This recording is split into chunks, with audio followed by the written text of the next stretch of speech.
আসসালামু আলাইকুম। Positive world থেকে আমরা ইতিবাচক কিছু কথা শেয়ার করব। বেসিক্যালি ছাত্র জীবন নিয়ে আমরা কথা বলবো। ছাত্র জীবনে অনেকেই টিউশন পড়ায়, এতে কোনো দোষ নাই, কিন্তু নিঃসন্দেহে এটা ভালো কাজ। হাত খরচের পাশাপাশি অভিজ্ঞতা অর্জন করা যায়।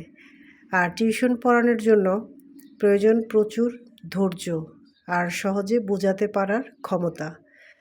আর সবার আগে যেটা প্রয়োজন সেটা হচ্ছে বিলানের মতো যথেষ্ট পরিমাণের জ্ঞান, কিন্তু তার জন্য তুখুর জ্ঞানী হওয়ার প্রয়োজন হয় না। আপনার যেটুকু জ্ঞান আছে সেটুকুই অন্যদের মাঝে বিলিয়ে দিন।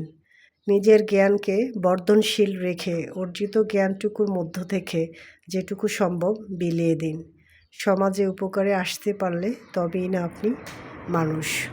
আমার ভিডিওটা যদি ভালো লাগে প্লিজ আমার পজিটিভ ওয়ার্ল্ড চ্যানেলটাকে একটা সাবস্ক্রাইব দিয়ে রাখবেন, এবং নতুন নতুন ভিডিও যখন আমি শেয়ার করব আপনারা সাথে সাথে পেয়ে যাবেন। আপনাদের সহযোগিতা পেলে আমি আরও ভালো ভালো কন্টেন্ট নিয়ে ভিডিও করতে পারবো। সবাই ভালো থাকবেন। আল্লাহ হাফেজ।